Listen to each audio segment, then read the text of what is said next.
We were told that probably by the billionaires. Like, We Hmm. were, Hmm. we were, right. but has socialism worked in the history of governments? Has it worked in other governments?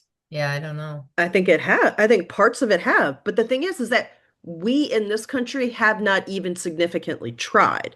Hi, everyone. This is Raquel. Hi, and this is Jennifer. Welcome to Madness Cafe. This is a feminist podcast where we talk about women's issues, politics, and health and wellness. And where those issues intersect.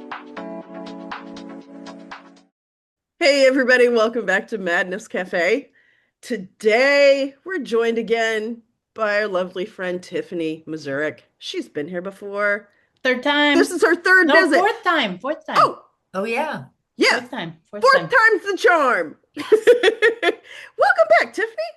Thank It's you. lovely to Thanks for see having you. me. Y'all, we are going to talk about retirement planning in our 50s. We're all at like different places with all this, with our retirement planning and whether or Are not we there's any though? planning. Oh, well, I kind of assume maybe we are, but I could be totally Maybe, wrong. maybe not. I Are, make assumptions are we all the time. though? I make assumptions all the time.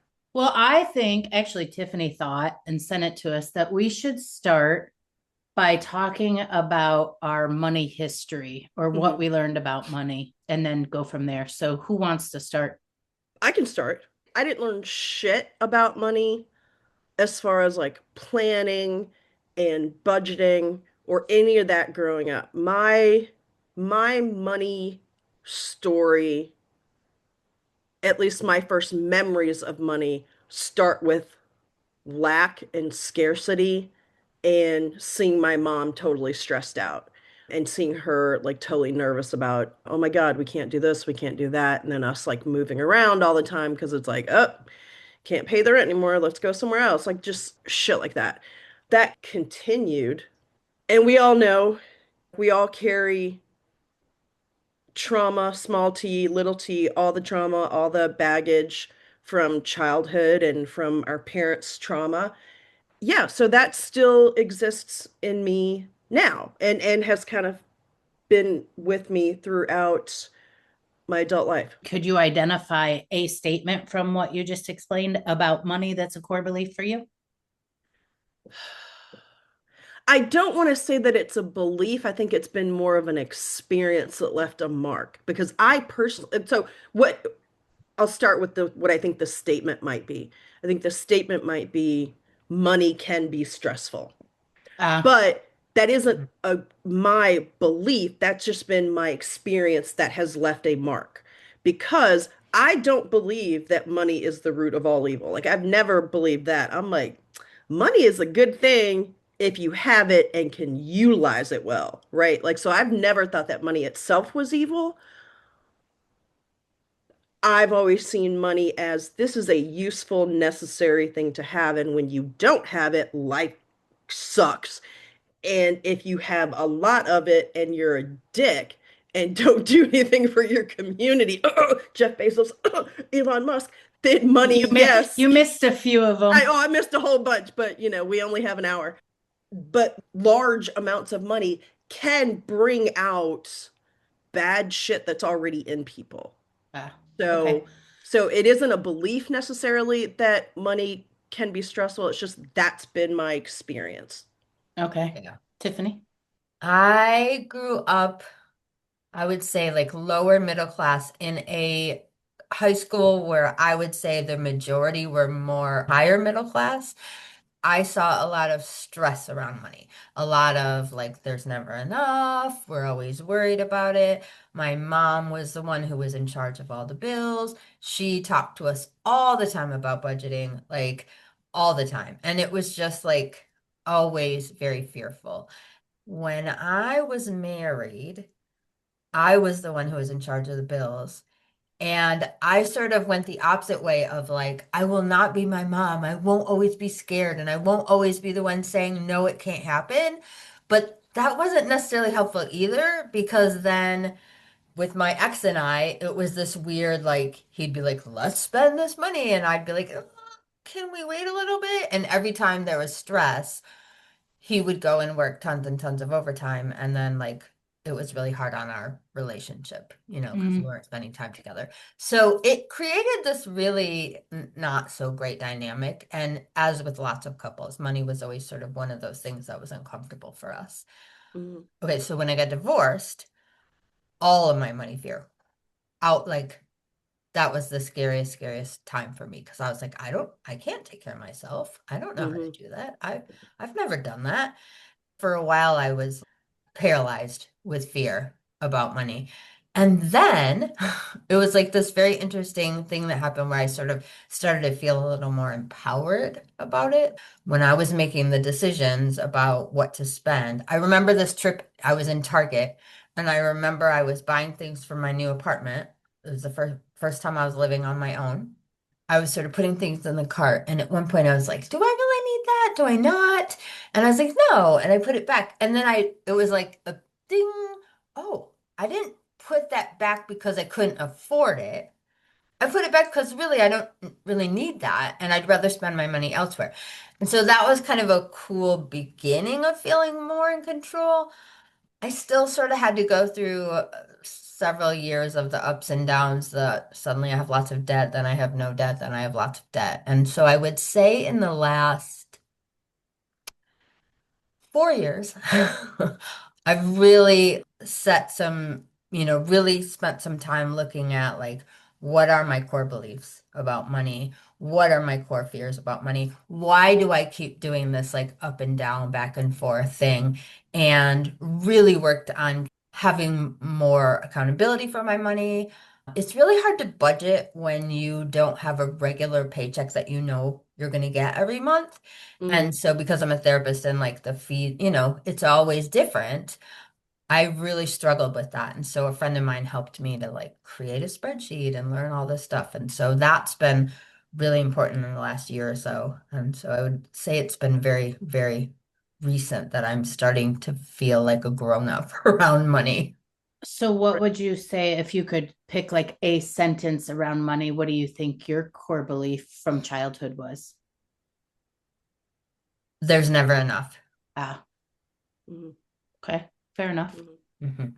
Interestingly enough, I'm going to answer this the exact same way I answered a question that I was asked when I did that Jerry conference. Mhm.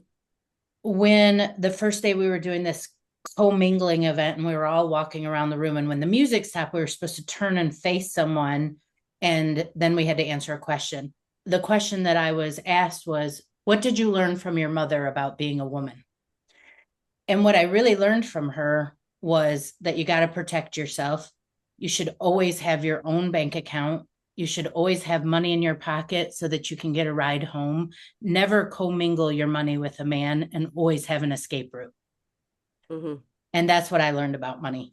And so I have always been in charge of my money. Even as a young person, I got a job, my first job at Baskin Robbins when I was 16. I've been making money ever since. Mhm. And what would my core belief be? Yeah, be in control. Make sure you're in control of your own money. Mhm. Otherwise, it's not safe. Mhm. That's kind of nice. Yeah. But Yeah. it's Yeah. but okay, but I don't know. It seems opposite kind of what the two of you are Yeah. talking about, but it really isn't. Mhm. No, It's still Because based on it's still based in fear. fear. Yeah. It, bingo, bing, bing, bing, bing, bing, bing, bing, bing, yeah. bing. And I think that's the theme we see with lots of people around money is fear, Mhm. right? It's Mhm. all like either there's not enough or, just all Yeah. kinds of things.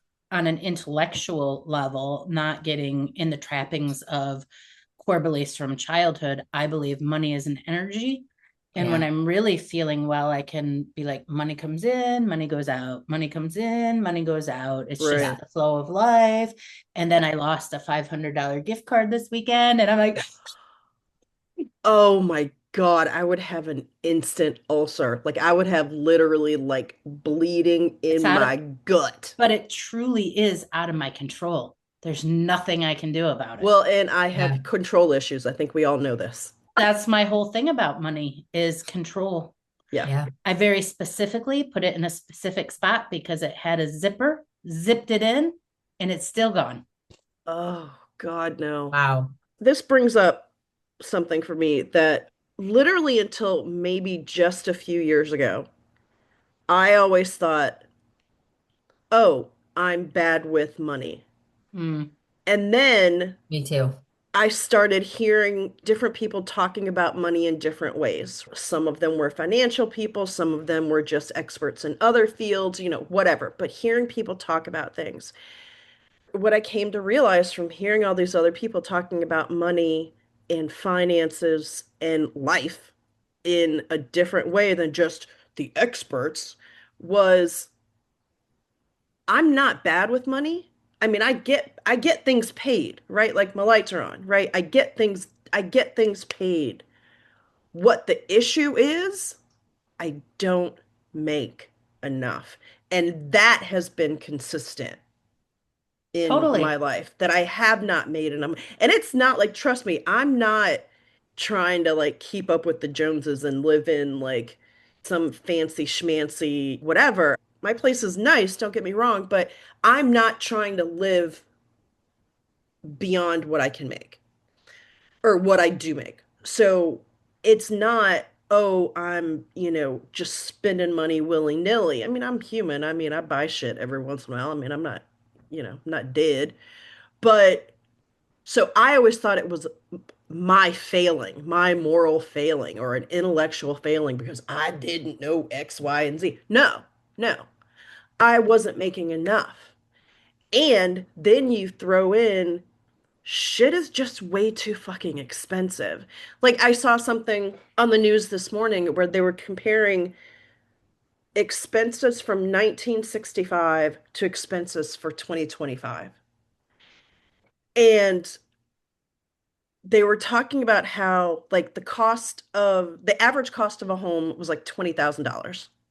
The average cost of a home now, $410,000. It's crazy. And that's fucking ridiculous. I mean, granted, yes, they were talking about a family of four, so scale that back to a single person. But even still, the chunk of my money that is taken up by housing Yeah. is so out of whack with where it should be. It isn't just, oh, I wanna and need to make more money. It's inflation fucking sucks. And in society now, the vast majority of people, a giant chunk of their take-home pay is housing. And Yes. that's why my retirement plan is to eat the rich. There you go. There you go. No, I mean, what you're saying is absolutely real. Yeah. You used to buy a house for what you buy a car for now. Yeah, Yeah. exactly. Exactly. Yeah. Exactly. All right, so let's talk retirement. What are you both doing? Oh, beside stressing and cultivating my own ulcer and then having a headache like almost 24/7, uh, Can I take a little like side thing for just one moment? Of sure. course. I want to talk for just a second about trauma and money or system regulation and money. Hmm. Because as you guys were talking, I was thinking about my history and I didn't really settle into being able to make a livable wage until like 8 years ago, I think it was 8 or 9 years ago, when I moved out of my way overpriced apartment. I get it. Hmm. I get it, Raquel. And moved in with a friend, made the choice to move in with a friend and share a house because she had just gotten a divorce and was single parenting and was kind enough to let me move in. And it was like this stress that I had been living under and this Hmm. constant nervous, system dysregulation of like, holy shit, I can barely, yes, I'm getting things paid by the skin of my teeth. And every Hmm. second it's the last minute that rent payment goes in, or it's the last minute that I pay that electric bill. Hmm. And having the moment to be able to breathe. I am a therapist, and at that time, I had not been taking insurance, and people had been telling me for years, like, you should really take insurance. You would make a lot more. Hmm. And I didn't have the like head capacity to do all of the steps that you had to do. Like at Hmm. one point Hmm. in my life, I had started it and I'd gotten super overwhelmed by the process, and then something didn't go right, and I just never went back to it. Moved in with my friend, some of that stress was taken off, and I stopped being like, I was able to move forward. And I remember I was like, okay, I'm going to do this. And I was able to like complete all the process that I had to do. Right. And Mm-hmm. I was like, there were so many, I was able to think about how do I want to take care of my money and what do I need to do for, my business and just all of this different stuff. And I just think about that, right? Like how many people are living in that constant fight or flight over money? Almost, Like almost everybody. everybody. Yeah. We were just talking about this on the last episode. Mm-hmm. By the time we wake up, go to work, get dinner prepared, get the bills paid, do a couple of things, we Yeah. really only got a couple hours before the whole cycle starts again. There is no Mm-hmm. time for, I mean, No. there's a time for something, but there's not time for everything that's on our list. Yeah. Mm-hmm. And there's certainly not time to do a ton of research Mm-hmm. or figure out a big problem. Right. No, but not at all. So I'll talk for a moment about my retirement thing, which is there's not much planned at the moment, I'll be Mm-hmm. honest. A few years ago, I told you 2 years ago, my friend helped me start to like come up with a budget and how, and like work on my debt and work on a monthly plan. Things have been going great with that. Mm-hmm. And then, as happened, like I had to have surgery, unexpected things come. I had to have Yep. surgery. And now I'm sort of back in the debt place that I was 2 years ago. Except I feel more in control this time. If this had happened 2 years ago, I would have felt like this was monumental Mm-hmm. and I would have just felt defeated. Now I'm like, okay, we did it once. We'll do it again. I have a plan, which is great. But the problem is that each of these things that keep happening, it sets me back because my plan keeps being like, soon as I have this extra income, I'm going to start contributing to retirement again. I have a very tiny, tiny like thing of retirement that came from one past social work job where we put a little bit away, and then a tiny little bit that I have left over from my divorce. It's definitely not even enough for a year. I keep wanting to like add to that, right? So at this moment, it's kind of a like, well, when I'm able to get Social Security, I can do it with my ex, because we were married long enough, and that's at least going to get me more than it would if I was doing it with my own. And I have this tiny little thing that hopefully in the next year or so I can start contributing to again. And that's the furthest I've been able to like kind of get. Mm-hmm. And the fact that I can come here and have this conversation with you again, would not have been able to do this a couple of years ago because I was just like, I don't even want to think about it. Let alone talk about it. It would Mm-hmm. make me so anxious and sick to my stomach. I asked about retirement plan. You told me about money. Do you have other retirement plans or is it just money focused? At this moment, what my dream retirement plan would be is I was just telling somebody, I don't necessarily, my brother, funny enough, said to me, if I won the lottery and you had like, I gave you, whatever, $1 million a year or $500,000 a year kind of thing, would you quit your job? And I was like, I don't think I'd completely quit like working, I Mm-hmm. would. Yeah, because I really do love what I do. My retirement thing in my mind right now is I just want the space to be able to see as many clients as I would like to see. You know what I mean? So if I'm like, you know what? I only want to see a handful. If I want to take a month off, I'm going to take a month off. Be able to like maybe teach some more classes and enjoy that. And I want to have like the Freedom? ability, yeah, Yeah. the Yeah. freedom, You want to have exactly. choices. Yes. Yeah. Yep.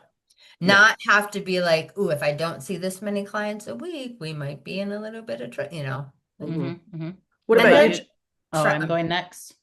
Sure, go why ahead. not? I have been contributing to my retirement plan for many, many years. And at the same time, I also contributed to a college education plan for both of my daughters. Not a lot. I put $50 a month into each of my daughters' college plans since they were born. Mm-hmm. And I put $100 a month for a long time into my retirement plan. Now I'm putting, since I've gone back to work, I'm putting a little bit more than that, probably about 3 times that. The college thing was only $50 a month. It worked out really well for me. I was able to pay for both of them for their first 2 years of college with what I Nice. saved. Nice. So I didn't go into a whole lot of debt over college, at least not yet. One's graduated, One still got a little ways to go. And both of those college plans are now empty, but I made it pretty far. I also inherited money, which helped me for a while. And I used that money in various ways. I used some of it to help my nephew get housing, which has been also a money saver to me because I don't have to bail him out.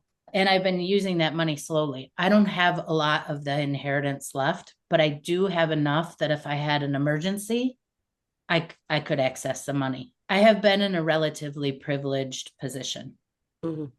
Now I'm back at work and I'm contributing to my retirement plan again. So I feel like I will probably have enough money to retire at some point. Probably not at the regular age of 65, which I don't think it is anymore.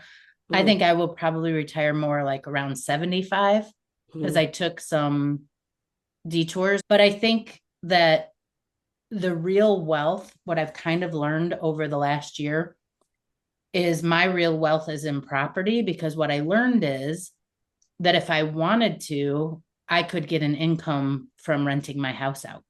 Mhm. And if I needed to do that, I probably would. So that Mhm. gives me some peace of mind in that regard. And then my other retirement plan is, and I keep telling my kids, they're going to have to take care of me. I know that's not a good plan, but that's my plan. Well, there you go. There you go. Okay, your turn, Raquel. Okay. I am being very, very, very vulnerable and brave in Yes, you for are. me in sharing this. But and I feel that there are a lot of people in the same position that I'm in. But I also know that there's a lot of people who are going to judge the fuck out of this. Well, too bad. They Well, don't care. sure. And those Not people, not our listeners. They're not going to judge you. No, they're not. okay. Okay. Well, No, thank they're you, not. listeners, for not judging me. I got nothing. And I'm not saying, oh, I only have that. No, no. I literally have $0. Okay. $0 for retirement. I don't have savings. I have nothing.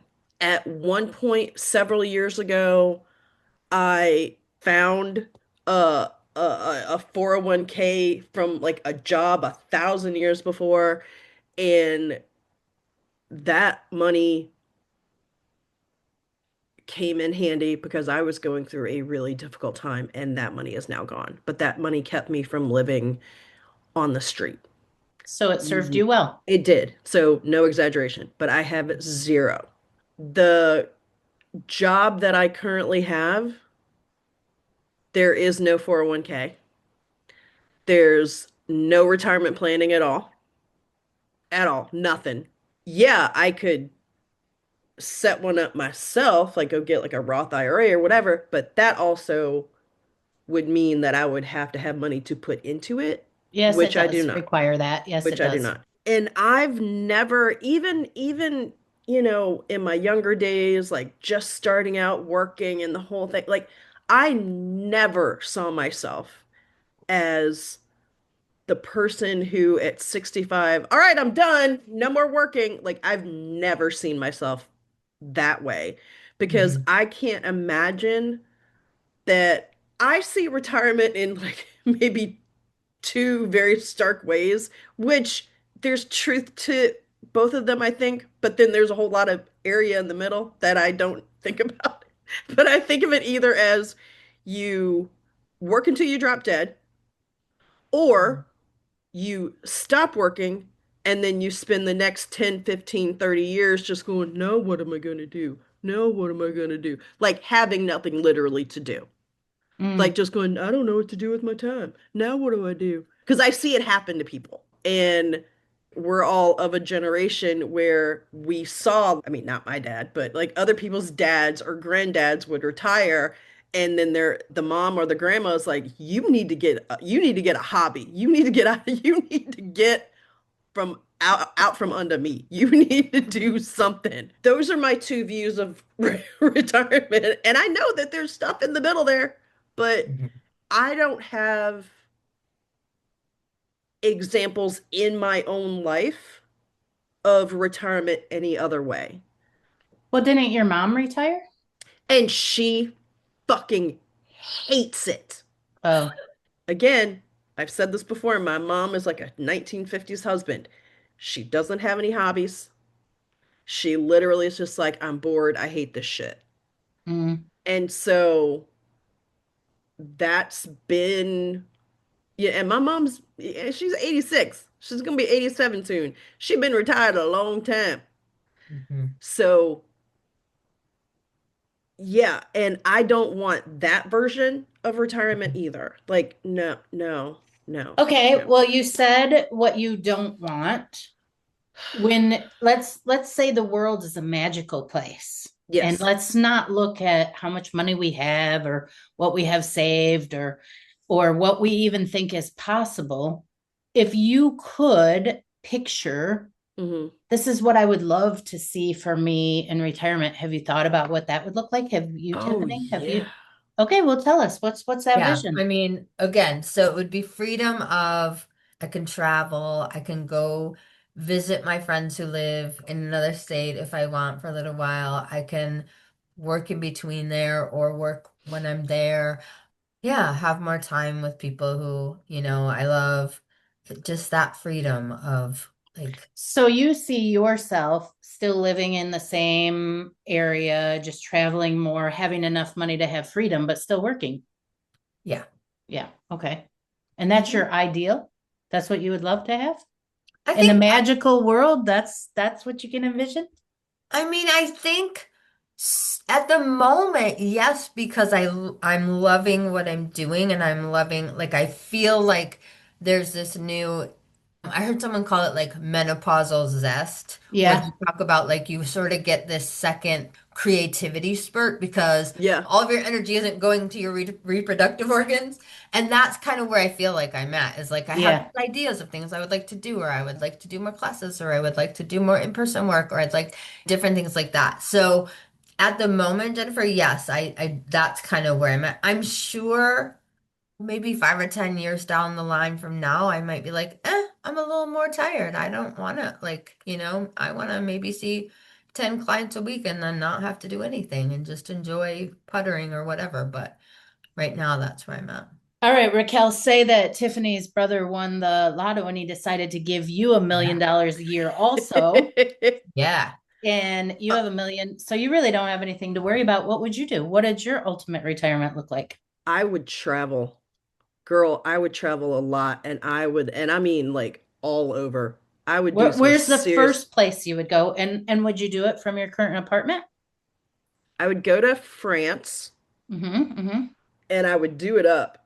Like, I mean, I wouldn't be like, okay, yeah, I would probably do some stupid shit, like be a little extravagant. But yeah, I would travel well. I Okay, would tell me travel well. what And does extravagant mean to you? What would you do? Tell me, describe it. okay, I would like rent. Well, I don't even know if I would want to rent like an Airbnb because I like the hotel experience. I like the room service and Fancy everything. hotel. Yes, yes, I like the whole being pampered thing. Hmm. I would stay at a really nice hotel Yeah. in Okay. Paris. I would stay for like a month and I'd take like little like side trips, like a day here, a couple of days there, to different places in the countryside. I would go visit lavender fields. I would take cooking classes.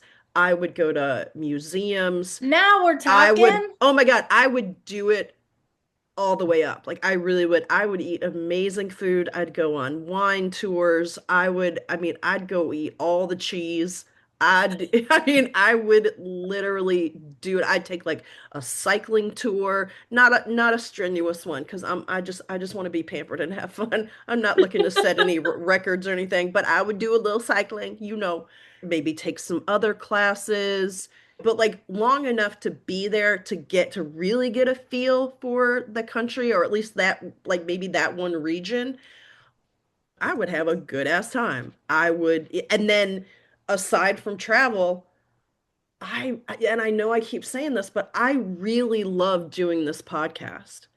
And Mm. I really love meeting new people and talking to people and amplifying their stories and learning about them and us having, these conversations and hearing from our listeners. And I remember there was a time when I was younger, maybe I was in college when I was thinking this, that I was like, it would be really cool to be a documentarian because you get to meet all these people and tell their stories and you put this information out there for other people, right? You could do that while you're traveling. Yeah, exactly. And that I think that would be part of it, like meeting people and know like actually having conversations with them and getting to know them and then either interviewing them or writing their stories or being inspired by them and doing my own writing.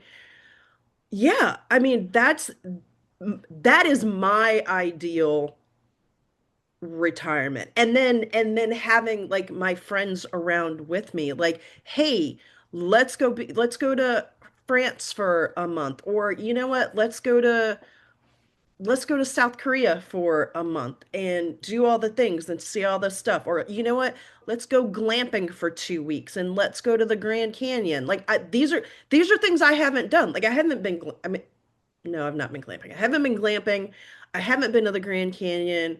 Like I want to go back to Hawaii. There's all these things that I want to do and experiences that I want to have.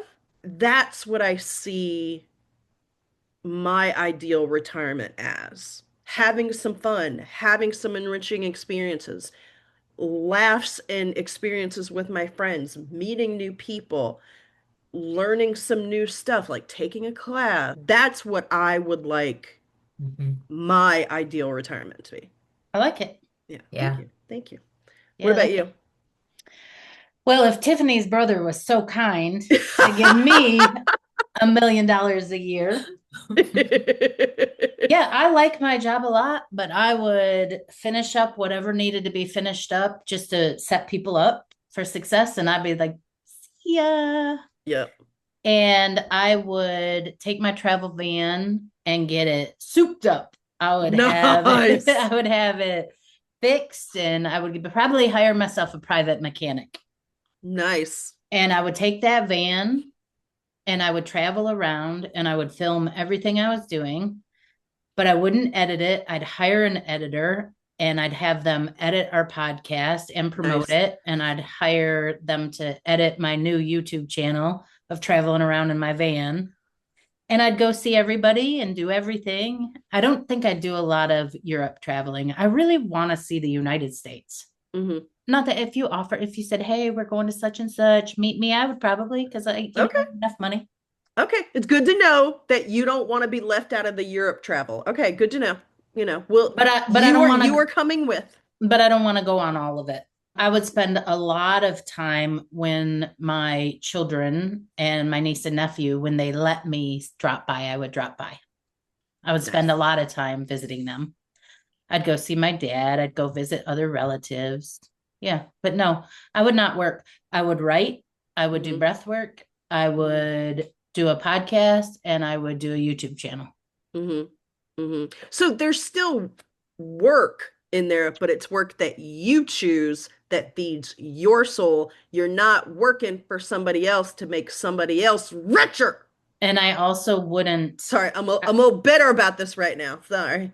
it's all good. And I also wouldn't do the editing work. I would just create the Mhm. material and they could do all that work. Yeah, yeah, absolutely. Yeah. But in that way, you're contributing to somebody else being able to do what they like to do, which is to Now, edit. now if I had money, that's true. If I had money like Elon Musk or some of those other 1% Hmm. rich Bill people, Gates, Jeff Bezos. would want to I would want to do something fucking amazing. Wouldn't you guys want to do something fucking amazing with that kind of money? Like Yeah. Hmm. I wouldn't just want to hoard it. Of course I'd want to set my children up for success for the future or Of whatever. course. But I would want to like Change and the world. yeah, and Hmm. world hunger, Change uh someone's life. lots Hmm. of people's lives. If Yep. you have that Yep. much money, like let's recreate how things are done. Right.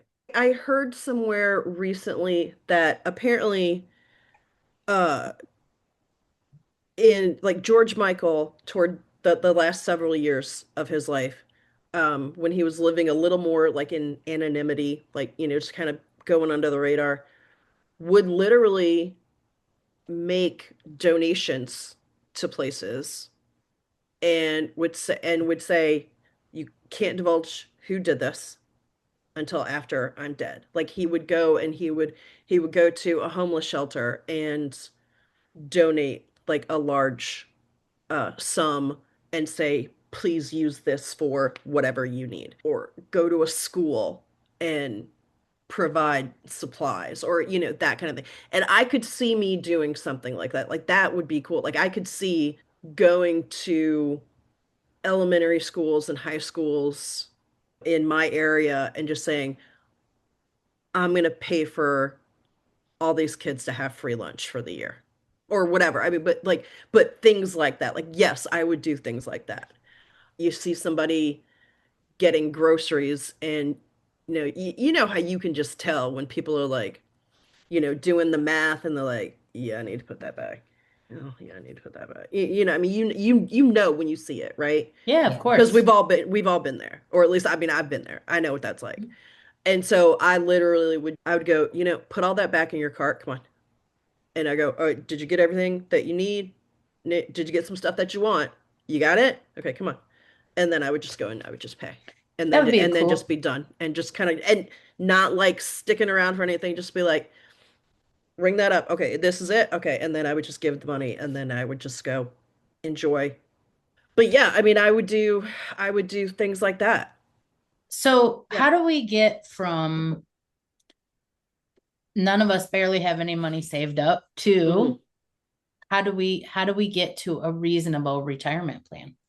Where none of us are planning on, I mean, obviously, if we met a rich millionaire and we liked him and we thought we could get married and whatever, we would do that. But the I chances, would I would just want a generous benefactor. I'm not getting married to anybody.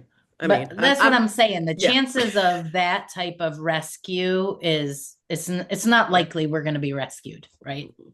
No. Well, also, I feel like the first half of my life was about like, I'm married. I don't have to worry about this. Yeah. Good point. Good Hmm. point. I'm Hmm. safe. So I don't want to ever be back in that situation again. Hmm. Money is about safety, isn't it? Hmm. Yeah. If we felt safe, and maybe that's what the rich 1% do. Maybe they don't feel safe. Maybe they feel like I can't spend it. Mm-mm. I never have enough. You don't think that's it? Mm-mm. It's not about safety, it's greed. It's all greed. It's not about safety. But what's greed about? Fear. Power. Well, I do think there is some that is pure power for sure, Raquel. And I do think there's some that is fear based as well, you know? But but so what's for power about? Why do people want power? yeah, but for Yeah. I need to go back to because honestly, for the majority of the one percenters, Yes. at least the little bit that I do know, and I'm not saying I know everything about every person in the 1%, but it's not like they came from a lower class or impoverished background and then hit it big with some big idea. Now they're bajillionaires. Most of them came from money. So they Well, yeah. don't they don't know what scarcity is about. They don't know what Yeah. that is. So no, it's not from it may be fear that, oh my God, somebody's gonna um try to make me pay more taxes. Okay, there's that fear if you want to call it that, but I think it's just fucking greed and power. I don't think it has anything to do with fear. But I'm a little jaded. I don't know much about the 1%. I didn't say fear. I said safety. Yeah. I I don't said, know. I don't know if they even think about that. I don't think they know what it means to be unsafe. I think they're all unsafe. I think Yeah, they've because always been it unsafe. because they could lose it at any minute and then it like you said, they've always been up there in that one. They've always Hmm. been brought up with money. Uh-huh. And then as a result, it's sort of that feeling of like, oh no, what if I lose that status? What What if if I I don't lose have that enough? I position? What if guess I yeah, have I guess enough? that's fair. Because if you think about our society and the way that everything tells us that we should be saving for retirement, right? You should be Yeah. saving, you should put it away, you should be saving it for a rainy day, which I don't 100% disagree with. But there is some of that I disagree with because how much is enough? And when Hmm. we look at the wealthiest people in the United States, they're still hoarding it like there's not enough. I Hmm. think they're still afraid. I I think so think too. it's a safety issue. Oh, I'm not going to be safe. And then if you look back in our history about if you look at when we were ruled by kings and queens who had the wealth, They Yeah. were always being overthrown by somebody. Okay. Somebody was Okay. killing somebody to be the next king. There was always a plot Right. or a Someone, coup. someone, standing in line to push you off your throne kind of thing. Exactly. Okay. Exactly. Like who would even want to really be in that position? Right. I just wanted to say, because you were talking, Jennifer, about people, you spending your life, like you got to put it away for retirement, you got to put it away.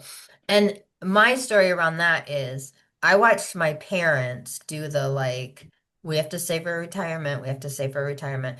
And for a lot of their life, everything was like, oh, when we retire, we're going to do this. When we retire, we're going to do this. And luckily, at one point, they decided, why are we waiting? Let's take a trip. Right. And they Mm, started to travel together. And I'm really glad they did because my dad died young. He died at mm. 63. Oh, wow. And they luckily had spent a few years traveling, but that was devastating to my mom because Hmm. every plan that they had had that they had been saving towards, Was right, for the future. was for the future. And when she Right. retired, I think she went through a little depression of like, well, now what? Because this was my plan.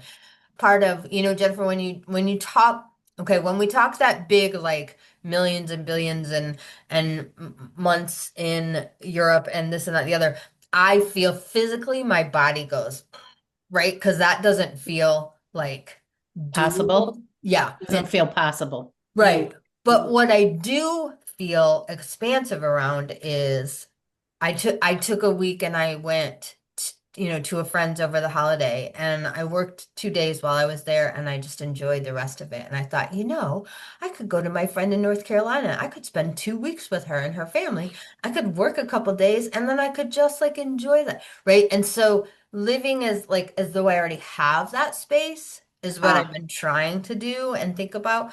I'm saving more than I was, or I'm trying to save the best I can. I'm working on my debt the best I can, right? With these intentions of like things being easier and having more flow. And and honestly, I'm just doing a lot of like affirmations around like just opening myself to being able to have money and to feel that freedom.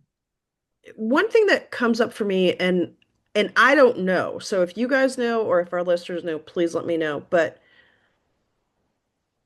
do people in other countries stress this much about retirement? Like especially, and I'm thinking about countries like Canada Yes. or, I would the say yes. Netherlands. Well, do they not have the social safety nets that help people who are in retirement? I mean, I know they have like universal health care and blah, blah, blah, and all that, but is there anything? I think they have some. I think they have some social nets. I think there are a lot of countries that have nothing. Mm-hmm, There are countries like ours that have a little bit of something, not a mm-hmm, lot. mm-hmm, And then there are countries that have more. mm-hmm, And I think those countries that are standing out with that are some of the smaller countries that are now being run by women, where mm-hmm. they're changing that social net. Like Mexico, for example, Claudia Sheinbaum just changed it so that all women at a certain age, and I'm sorry, I don't know the age, now get a retirement pension. They didn't before. Wow. And she has actually brought a percentage of that country out of poverty. This Mm. is the first time in the history. Wow. Wow. It's very interesting what can be done if it's supported and a leader wants to do it. Mm-hmm, Hmm. I do think the countries like the UK, Canada, all of them, people are actively trying to save for retirement. I think mm-hmm, even Mexico, people are actively trying to save for retirement. Whether they're able to or not mm-hmm, is more up for question because everything is so expensive now. mm-hmm, I mm-hmm. mean, I don't know very many people who are saving. I don't know if saving is the right thing. And also, I have some mixed feelings about investments and things like that. So, most of this is my own understanding. I could be a little off on this, but most of the things that we are investing in now when our money's investments, and some of mine is, we're investing in big oil. We're Mm-hmm. investing in war. We're investing in companies. We're investing in that 1% of the people. Mm-hmm. We're investing in those companies. and we're making money as stockholders, shareholders. But that money is, we're making it and it's fueling all these things that are robbing us of our actual true wealth. And I don't know how you actually break that cycle, because I'll just tell you guys how it is. We're being open and honest here. I had a CD that came open. I called the investment person and I said, I don't want this money to be invested in anything that has to do with ICE, with genocide, with big oil, with Target, DEI. I don't want it to go to. You mean taking away DEI? Yeah, because of Target, taking away DEI. Yes, thank you for clarifying. I do want it to go to DEI. I don't want it to go to any anti-DEI companies. Yeah.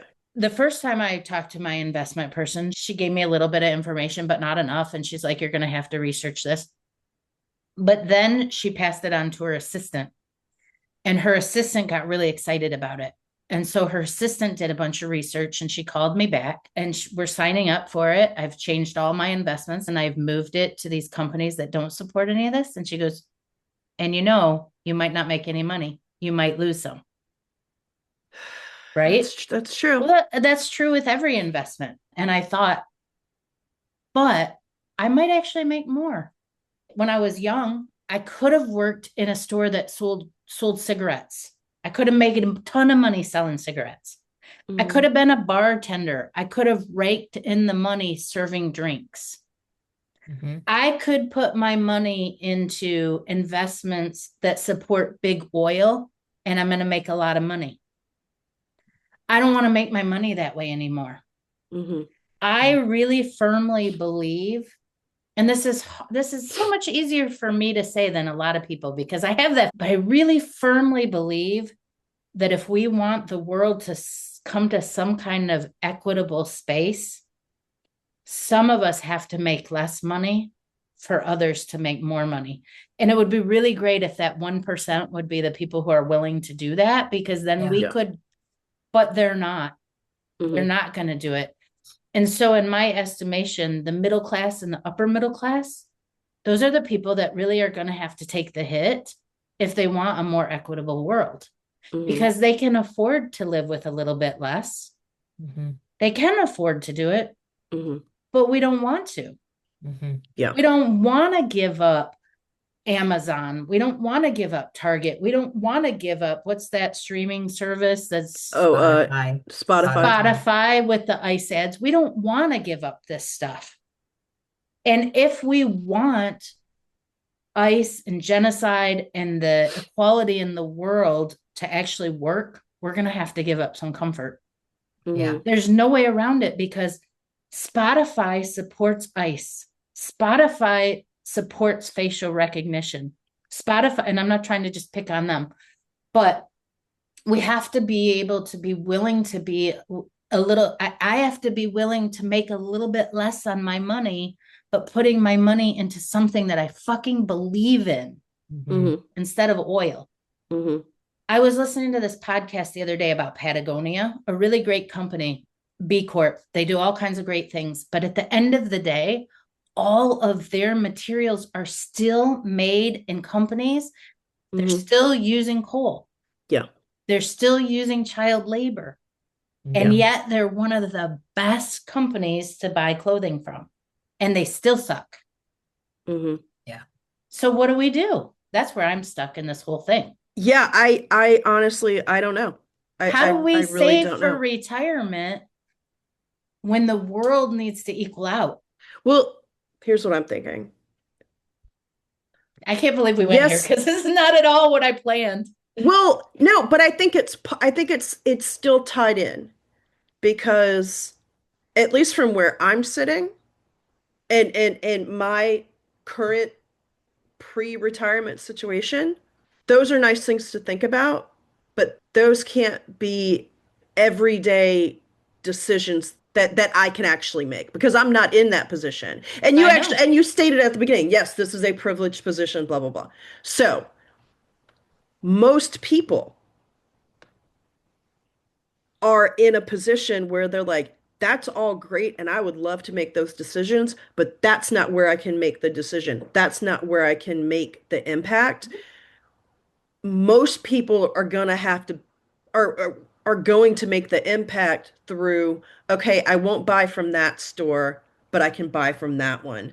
Or I'll protest this thing, or I'll write a letter to this person, or I'll go to this protest.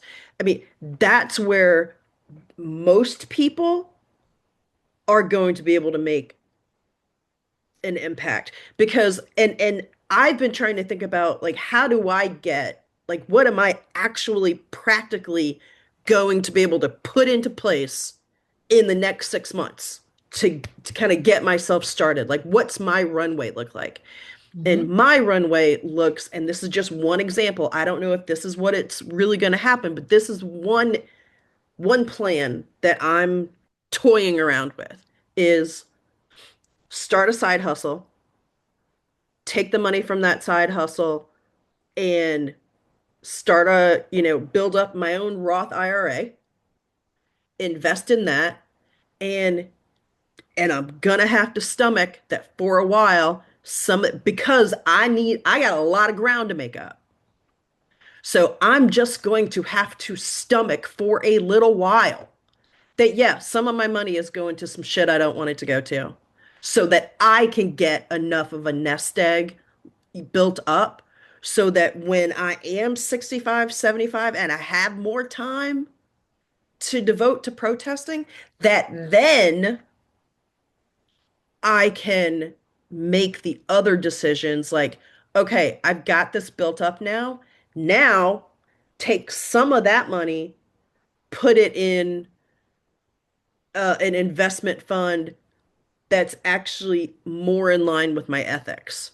Because I think just because of where I am right now and the ground I need to cover in a very short amount of time, there's gonna be some shit that's just gonna be like, if I had my druthers, I wouldn't do it that way, but I don't really have a choice right now. Hmm. And And there, that's a horrible thing to say, no, it's not. It's but I reality. don't think so. It's reality. It's It is. exactly what I'm trying to say. Yeah. mhm, It's exactly really the only people who could get us out of this fucking mess are the 1% mhm, or the people in the higher tax brackets. Yeah. mhm, The mhm. people who are they frankly make more money than I do. Hmm. Right, right. I don't know. What do Absolutely. you think, Tiffany? No, I agree with that. I remember having a conversation with a friend who, we were talking about the whole livable wage, right? And like, how does that work? And he definitely makes less than me.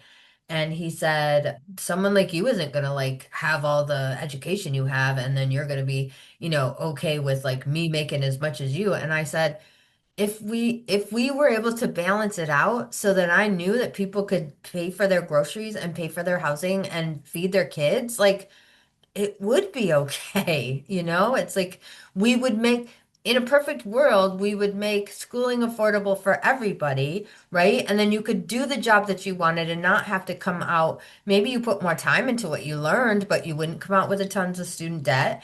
And then you could do the job you wanted to do. I was like, not everybody's going to want to do the job that I do because that's not what they want to do. Not everybody's going to want to do the job he does. But we need his job just as much as we need all the other jobs. If we figured out how to have, right, that like Isn't equal that out. called socialism? Yeah, I mean, I do Yep, think, and I'm all for it. yeah. I'll just put that out there. But we've been fed for a long time that that's like a evil, horrible thing, right? But it's like, is it? I mean, we were told that probably by the billionaires. Like, We Hmm. were, Hmm. we were, right. but has socialism worked in the history of governments? Has it worked in other governments? Yeah, I don't know. I think it has. I think parts of it have. But the thing is that we in this country have not even significantly tried. So for people, like, there's always No, people who we've are been like, anti-socialism. right, right, right. But people are Yeah. always like, oh, it'll never work. We can't do it here, blah, blah, blah. Okay, Mhm. yeah, there's a lot of hurdles to it. Yeah, and it would look maybe a little different because our country is so big. No, But no, I I think there is a possibility for some version of socialism to exist here with a whole lot of Like a lot of things have to happen first. Yeah. We should be taking care of our older people so they don't even have to worry about retirement, Yeah. right? So you Exactly. work a full life doing whatever it is you're doing. And Hmm. work means everything. It means stay-at-home mom. It means being a nurse. It means being whatever job, right? You Yeah, you you put your contribution into society and then you're taken care of. Yeah. I feel like the richest fucking country in the world, and we don't take care of any of our people. we really don't. Yeah. I mean, I can remember years, hearing people complain about, okay, so like say for like taxes for schools, right? And they're like, I don't have a kid. I don't have kids, but if my taxes are going to help a school That's educate socialism. kids, right? Hmm. Like Hmm. I'm okay Hmm. with my taxes going to that, Yep, same, right? Okay, same. but other people are not. I And that know. and that's the problem that we have. Other Yeah, people that's my are point. like Yeah. other people are like, "Oh, I worked so hard. I went to school for 5 years and then I did this for so many years and I worked my ass off and I made all that money. I deserve all that money." But yet they live in the same infrastructure that we live in. Probably, like you said, Raquel, they came from a family that could afford that schooling, Hmm. and they were given that opportunity. Yeah, Yeah. exactly. I mean, it's the same thing with healthcare, right? I mean, because we've never had anything like universal healthcare, I've heard people be sort of like, well, then that means they would get the same healthcare as I would, and they're not like working or they're not like, contributing. And I'm like, who cares? Right, Like, right. And what people don't think about is, so if there's all these people, and this is what's about to start happening, or maybe has already started happening, is that if people can't afford healthcare, so yeah, they opt out, the money that would be going into that, though the say like rural hospitals aren't getting money from that system because there's no yeah. money for them, so they're shutting down. Rural communities, smaller communities, they're losing their basically their healthcare systems Mhm. because nobody can afford to have healthcare, so there's no money left for them. So No. then nobody's getting seen. Yeah, and so even, I mean, kind of bringing it back around to the retirement conversation, like Medicare, right? Hmm. Like there are some great things about Medicare, there are some crappy things about Medicare. As a therapist who takes insurance, dealing with the Medicare system is screwed up. And there's a Terrible. lot of therapists who won't take it now because it's so screwed up. And I have a handful of clients who I'm going to be honest, I have one client I'm seeing for free right now, basically, because I can't get Medicaid to pay, care to pay, and they haven't paid me in a year. And so I'm okay with that because I want to give. But like, I'm like, the problem is, right? Probably not going to take another client who has Medicare. I'm going to be honest with them and say, like, I can't do it. And there's Hmm. lots of clients who aren't. And so, Hmm. like, that should be, right? Like, you should get to that point in your life when you know Medicare is there waiting for you and be able to be like, I don't have to worry about any of this stuff now. We I Hmm. take need a Claudia therapy if I want. Sheinbaum. Yeah, we We do. do. I really believe that we need more women in government. Yeah. I really believe that this two-party system, this Republican and Democrat, it's a fucking football game. It's red against blue. We go back and forth and nothing ever changes. Mhm. Hmm. Things are sometimes worse for like us right now, but they're better for other people right now, and then it flips. Yeah, Yeah. And yeah. it's not really serving anybody. I feel like it's just a show. Hmm. So I want to, because I know we're kind of getting low on time, but Yeah, we are. I want to kind of tie it back to the Topic at to the hand. retirement issue, because I keep seeing it. It's like we were at the beginning of the conversation when we were talking about like, oh, and you can buy property together or live near each other or buy a house, like that whole thing. And where, even before that, people would joke and be like, oh, it's gonna be like the Golden Girls. I'm just gonna live with a bunch of my friends and get them. And now I'm seeing so much of that conversation happening now. And I really honestly do believe that my actual retirement, is going to look something like that, where I'm in like a little compound with my friends, or living in a I don't know, like a quadplex or a duplex or whatever with like my friends, and there's some arrangement where yes, everybody has their privacy, but then we're all still together and we're basically living like a like our own little community Yeah. and making sure that we all are okay and safe. I honestly feel like that's going to be my old age. I just hope it is actually with like my friends and not just like let me go find a little community to join. You know what I mean? Like I really hope it is with my Yeah. friends. Well, Yeah. there's all kinds of things out there now. I saw recently that they're letting college students live in retirement communities for Mm-hmm. really low rent so Mm-hmm. that college students will spend more time with seniors. Also, they Mm-hmm. didn't have enough residents, so it worked for them. Mm-hmm. So they're combining age groups and people are living together. I saw recently that there are women only communities that have been Mm-hmm. around since the 70s, and Mm-hmm. they're looking for new recruits because most of the people living in those communities are really old now and they need some younger people to come on and help out. So Mm-hmm. there's options. Most of those Yeah. communities people are lesbian though. Just throwing that out there. I don't care. Yeah. I'd be fine. I'd be like, whatever.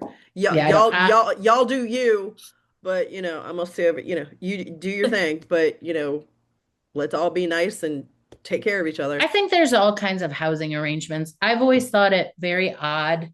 Well, maybe it's because I have kids and I don't want them to leave me, but I've thought it very odd that we send our kids out to get their own housing.